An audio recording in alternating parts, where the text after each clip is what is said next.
소리로 읽도록 하겠습니다. 신명기 19장 1절에서 21절까지입니다.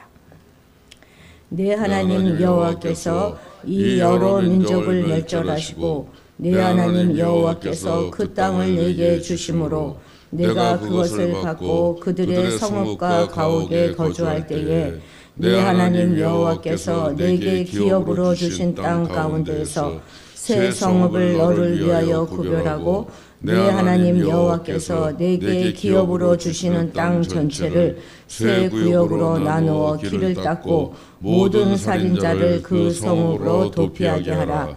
살인자가 그리로 도피하여 살만한 경우는 이러하니 곧 누구든지 본래 원한이 없이 부지 중에 그의 이웃을 죽인 일, 가령 사람이 그 이웃과 함께 벌목하러 삽입에 들어가서 손에 도끼를 들고 벌목하려고 찍을 때에 도끼가 자루에 빠져 그의 이웃을 맞춰 그를 죽게 함과 같은 것이라. 이런 사람은 그 성읍 중 하나라도 도피하여 생명을 보존할 것이니라. 그 사람이 그에게 본래 원한이 없으니 죽이기에 합당하지 아니하나 두렵건대 그 피를 보복하는 자의 마음이 복수심에 불타서 살인자를 뒤쫓는데 그 가는 길이 멀면 그를 따라 잡아 죽일까 하노라. 그러므로 내가 네게 명령하기를 새 성읍을 너희를 위하여 구별하라 하노라. 내 하나님 여호와께서 내 조상들에게 맹세하신 대로 내 지경을 넓혀 내 조상들에게 주리라고 말씀하신 땅을 다 내게 주실 때 또 너희가 오늘 내가 너희에게 명하는 이 모든 명령을 지켜 행하여 내 하나님 여호와를 사랑하고 항상 그의 길로 행할 때에는 이 셋 외에 새 성읍을 더하여 내 하나님 여호와께서 내게 기업으로 주시는 땅에서 무죄한 피를 흘리지 말라. 이같이 하면 그 피가 내게로 돌아가지 아니하리라.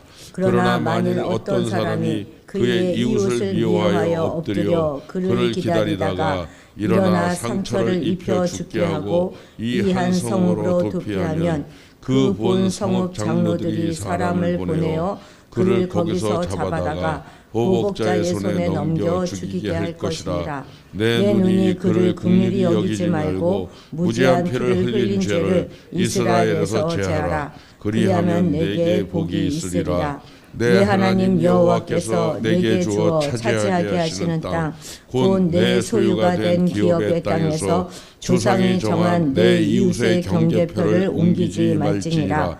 사람의 모든 악에 관하여 또한 모든 죄에 관하여는 한 증인으로만 정할 것이 아니요 두 증인의 입으로나 또는 세 증인의 입으로 그 사건을 확정할 것이며 만일 위증하는 자가 있어 어떤 사람이 악을 행하였다고 말하면 그 논쟁하는 쌍방이 같이 하나님 앞에 나아가 그 당시에 제사장과 재판장 앞에 설 것이요 재판장은 자세히 조사하여 그 증인이 거짓 증거하여 그 형제를 거짓으로 모함한 것이 판명되면 그가 그의 형제에게 행하려고 꾀한 그대로 그에게 행하여 너희 중에서 악을 제하라. 그리하면 그 남은 자들이 듣고 두려워하여 다시는 그런 악을 너희 중에서 행하지 아니하리라.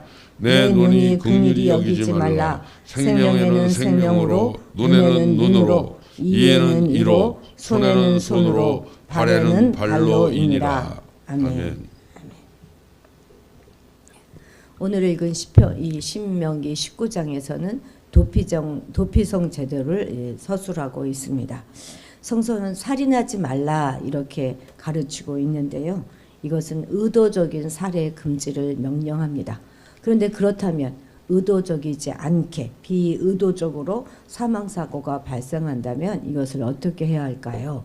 이것에 대한 이러한 경우를 대비하여서 신명기는 도피성을 마련하고 그것으로 피한 모든 사람은 재판을 받아서 살인의 의도성을 판결받아야 하는 것이죠. 이 3절 같이 읽겠습니다. 내 하나님 여호와께서 내게 기업으로 주신 땅 가운데서 새 성읍을 너를 위하여 구별하고 내 하나님 여호와께서 내게 기업으로 주시는 땅 전체를 세 구역으로 나누어 길을 닦고 모든 살인자를 그 성읍으로 도피하게 하라. 아멘. 이 도피성은 이스라엘이 가나안 땅에 입성하고 그것을 차지했다 하는 그것을 전제로 하여 말하고 있습니다. 그러니까 이 도피성 제도는 가나안 입성 이후에 실행되어질 그런 제도입니다. 근데 신명기는 아직 가나안 입성 전이잖아요. 그러니까 이 제도를 지금 미리 하나님께서는 이스라엘에게 선포하시는 것이죠. 나중에 이제 여호수아에 가면 또 나오는데 자꾸 도피성 제도가 왜 나오지? 이렇게 우리가 생각할 수가 있어요. 근데 지금은 이제 들어가기 전에 말씀하신 거고 여호수아선 들어가고 난 다음에 정말로 그렇게 이제 도피성 제도를 설치한 것이죠. 이제 이스라엘은 가나안 땅에서 이 세 성읍을 이제 구별해야 합니다. 하지만 본문은 아직 그곳이 어디인지는 지금 자세하게 명시하지 않고 있습니다. 3절은 지금 도피성을 선택하는 그 기준에 대하여 언급하고 있는 것인데요. 이스라엘은 요단 서편, 요단강 서편에 세 구역으로 나눌 뿐만 아니라 길을 잘 닦아야 합니다. 여기서 길을 닦다 하는 이 단어는 적당한 거리를 두라 하는 의미로도 해석될 수 있는 그런 단어입니다. 그러니까 여기에는 지금 다양한 의미가 담겨져 있는 것이죠. 먼저 길을 닦다 이것으로 이해할 경우에는 도피성으로 들어갈 때 길을 평평하게 잘 닦아서 도망하는 사람이 돌부리에 걸려 넘어지지 않도록 하라 하는 그런 의미가 될 것입니다. 만약 그러한 사고가 발생하게 되면 도피성에 들어가기도 전에 그 보복자에게 붙잡힐 수 있기 때문이죠. 두 번째 이제 적당한 거리를 두라 하는 그것으로의 의미로 이해해 보면 세 곳의 도피성이 한 곳에 집중되지 않게 하라 하는 명령이 될 수도 있습니다. 도피성이 집중되어 있지 않고 이렇게 분산되어져 있어서 도망하는 자가 어느 곳으로든지 가까운 곳으로 얼른 도망갈 수 있게 하라 하는 그런 명령이 되는 것이죠. 그러면 이 도피성에 들어갈 수 있는 사람은 누구입니까? 그 사람은 모든 살인자입니다. 모든 살인자는 이 도피성으로 들어갈 수 있습니다. 이 말은 도피성으로 들어가기 위해서 자신의 죄를 스스로 입증할 필요가 없다 하는 것을 보여주는 것이죠. 그러니까 모든 살인자에게 일단은 살인의 의도가 없었다 하는 것을 가정하고 뒤이어서 재판을 받을 수 있도록 그것을 이제 언급하고 있는 것이죠. 이것은 오늘날 무죄 추정의 원칙과 일치하는 것입니다. 도피성은 인간의 연약함을 이해하신 하나님이 마련해 주신 은혜의 방편인 것입니다. 사람들은 누구나 구원에 이르길 원합니다. 그러나 많은 사람들은 그 구원의 길을 알지 못하고 그것이 멀리 있는 곳으로 생각합니다. 어떤 사람은 그 길을 극한 고행이나 또 속세를 등지고 산에 들어가 수행함으로 얻을 수 있다 이렇게 생각하죠. 또 어떤 사람들은요 금욕이나 선행의 방법으로 이룰 수 있다 이렇게 생각하기도 합니다. 그러한 그들에게는 구원의 길은 멀고 또 멀 뿐만 아니라 험난하기 그지없는 길입니다. 그러나 뭐 그렇게 해서라도 구원을 얻을 수만 있다면야 얼마나 좋겠습니까? 하지만 구원의 길은 인간적인 방법으로는 도저히 얻을 수 없는 그런 먼 곳에 있습니다.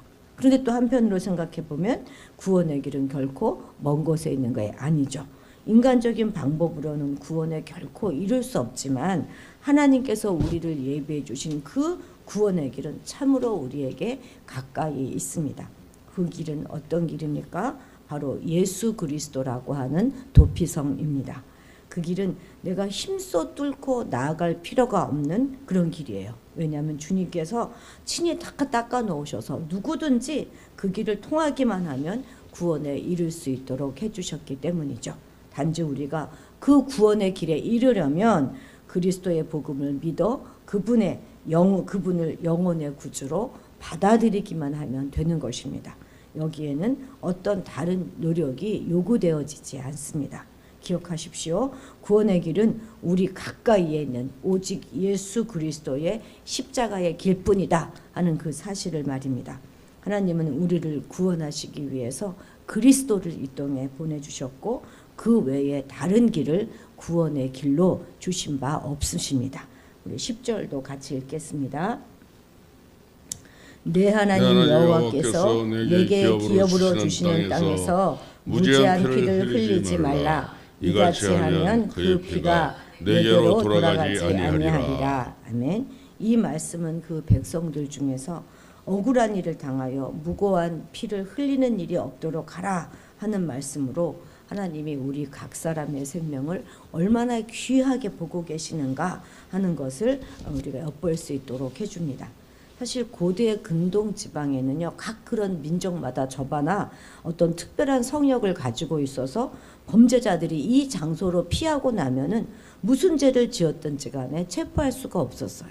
이런 제도가 다 있었습니다. 그런데 이스라엘의 하나님은 도피성 제도를 허락해 주시기는 하셨지만 오직 부지 중에 살인한 자들에게만 이곳으로 피해서 보호받을 수 있도록 해주셨어요. 그러니까 이것은 언뜻 보면 그 이방의 도피성 제도에 비해서 혜택을 받는 자의 범주가 매우 축소된 것처럼 보입니다. 왜냐하면 마치 하나님의, 그래서 이제 마치 우리가 볼 때는 하나님의 은혜가 이방신만 못하다 하는 그런 오해를 불러일으킬 소지가 있는 것이죠.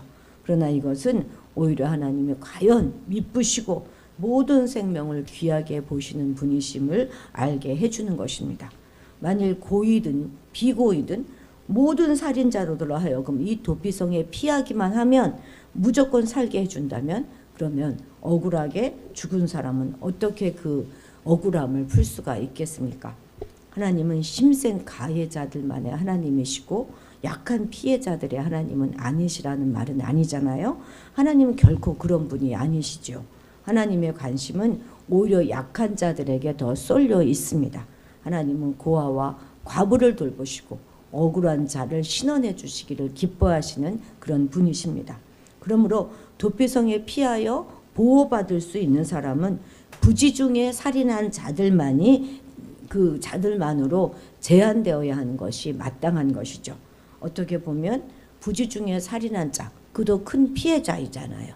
자기도 원하지 않았던 그런 일을 저지름으로 말미암아서 쫓기면서 생명의 위협을 당하고 있으니까 말입니다.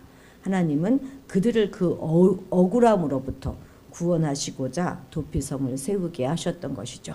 이처럼 우리는 억울한 사람을 향한 하나님의 배려가 남다르다 하는 것을 볼 수 있습니다. 그러나 아무리 실수로 살인을 했다 할지라도 살인은 살인이죠. 그래서 무조건 사해 주는 것은 아닙니다. 일단 도피성에 들어가면 그 당시 그 대제사장이 죽을 때까지는 거기서 나올 수가 없습니다. 일종의 가택연금 상태가 되는 것이죠. 만일 그 전에 성에서 나와서 활보하다가 그 보복자에게 발각되어서 죽임을 당하면 그 사람에게 책임을 물을 수가 없습니다. 그런데 만약 대제사장이 다 죽은 다음에 그 다음에 고향에 돌아왔는데 그런데 거기서 이제 그 돌아온 사람을 죽이게 되면 그것은 살인으로 간주하는 것이죠. 도피성은 죄를 너무 온정적으로 다루지도 않고 그렇다고 해서 너무 가혹하게 다루지도 않게 하시는 하나님의 특별한 제도입니다. 우리는 이것을 기억하고 우리 역시도 죄에 대해서 너무 온정적이지도 않고 너무 가혹하지도 않도록 균형을 잘 가져야 할 것입니다. 14절 같이 읽겠습니다. 내 하나님 여호와께서 내게 주어 차지하게 하시는 땅 곧 내 소유가 된 기업의 땅에서 조상이 정한 내 이웃의 경계표를 옮기지 말지니라. 아멘. 경계석 또는 경계표를 옮기지 말라 하는 명령은 한 사람의 주거 공간 또는 생활 터전을 보호하라는 의미이고 내 이웃의 집을 탐하지 말라 하는 십계명의 10번째 계명과도 일맥상통하는 그런 명령입니다. 경계석을 지켜내지 못한 고아와 과부는 생계의 권리를 박탈당할 것이기 때문입니다. 여기에는 이스라엘이 기업으로 받은 땅은 조상 대대로 물려받은 땅이다 하는 것을 배경으로 하고 있습니다. 땅을 주신 분도 그 경계를 정해 주신 분도 모두 다 하나님이십니다. 이 고대 사회는 등기제도라는 게 없었잖아요. 그러니까 목소리 크고 우기는 자를 당해낼 재간이 없었을 것입니다. 그러나 등기제도가 없는 것을 악용하여서 경계표를 옮기는 것은 분명 절도입니다. 더욱 많이 차지하는 것이 삶의 질을 결정할 것이다 하는 가나안 신화를 우리는 버려야 하는 것이죠. 만족을 모르는 그런 불안을 자족으로 바꾸게 하는 것은 땅의 크기가 아니라 우리의 믿음의 크기에 좌우된다 하는 것을 우리는 다시 한번 기억해야 할 것입니다. 그런데 이 말씀의 이면에는요, 땅의 소유자 역시도 그것을 뺏기지 않고 잘 지키고 관리할 책임이 있다는 것을 교훈해주는 그런 의미도 될 수 있습니다. 사실 자기 기업을 아끼고 잘 가꿀 줄 아는 사람은 타인이 그것을 몰래 취할 그 틈도 주지 않습니다. 우리가 가끔 드라마를 보면 남의 재산을 빼앗는 악인들이 등장하잖아요.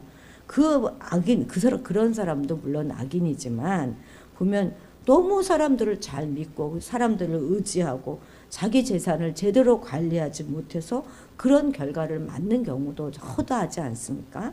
도적이 어느 시점에 올지 모르니 깨어 대비하는 자는 그 위험을 극복할 수 있습니다. 그런데 도적이 언제 올지도 모르면서 게으르고 나태한 자세를 취한다면 그가 당할 일은 너무나 뻔한 것이죠. 성도들에게 있어서 영적 기업도 이와 마찬가지입니다. 주님께서 내게 허락해 주신 은사와 재능이 분명히 있음에도 불구하고 그것을 통하여 하나님께 영광 돌릴 줄도 모르고 또 등한히 여기며 귀히 여기지 않는다면 그러한 사람들이 거둘 결과는 너무나 뻔합니다. 하나님은 이러한 자들을 게으른 종으로 규정하십니다. 그래서 이러한 자들을 용납하지 않으시고 그것을 가진 것마저 빼앗아서 다른 사람들에게 넘겨버리시는 것이죠. 그렇기 때문에 우리는 하나님께로부터 받은 바 자기의 지켜야 할 것은 끝까지 지켜나가는 지혜로운 태도를 우리는 가져야 합니다. 영적인 일에까지 지나치게 겸손하여서 자기가 받은 그런 상급을 빼앗기는 것은 매우 어리석은 짓입니다. 마땅히 지켜야 할 것을 끝까지 지켜내므로 해서 하나님으로부터 인정받는 신앙인이 되어서 보다 큰 축복을 소유하게 되시기를 바랍니다. 그리고 내 것이 아닌 것에 관해서는 군침을 흘리는 그런 볼썽사나운 짓도 우리는 해서 안 될 것입니다. 오늘 우리에게 자족하는 은혜가 넘치게 되기를 축복합니다. 기도하시겠습니다. 우리의 도피성이 되시는 주님 외에 다른 구원의 길이 없음을 오늘 다시 한번 우리 믿음으로 고백하며 감사를 드립니다. 모든 생명을 귀히 보시는 하나님 아버지, 죄를 너무 온정적으로도 또는 가혹하지도 않게 다루지 않으시는 하나님처럼 우리도 죄에 대하여 균형적인 감각을 갖고 바라보게 하시고 약한 자를 더욱 배려하시는 하나님의 마음과 성품을 가질 수 있도록 도와주옵소서. 우리에게 소유를 확장시키려는 그런 욕심에서 벗어나 오직 믿음의 크기를 키우려고 하는 영적 욕심을 갖게 하시고 우리에게 허락해 주신 모든 재능과 은사들을 잘 가꾸고 지켜나가는 우리가 되게 하옵소서. 그래서 반드시 하나님 나라의 귀한 일꾼으로 쓰임받게 도와주옵소서. 감사드리며 예수님의 이름으로 기도드렸습니다. 아멘. 오늘은 북한을 위해서 기도하는 날이죠. 북한을 위해서 기도해 주시기 바랍니다. 그리고 이제 또 우리 중고등부 아이들을 위해서도 이름을 불러가며 기도해 주시기 바랍니다. 우리 다 같이 주님의 이름을 크게 부르고 기도의 자리로 나아가도록 하겠습니다. 주여!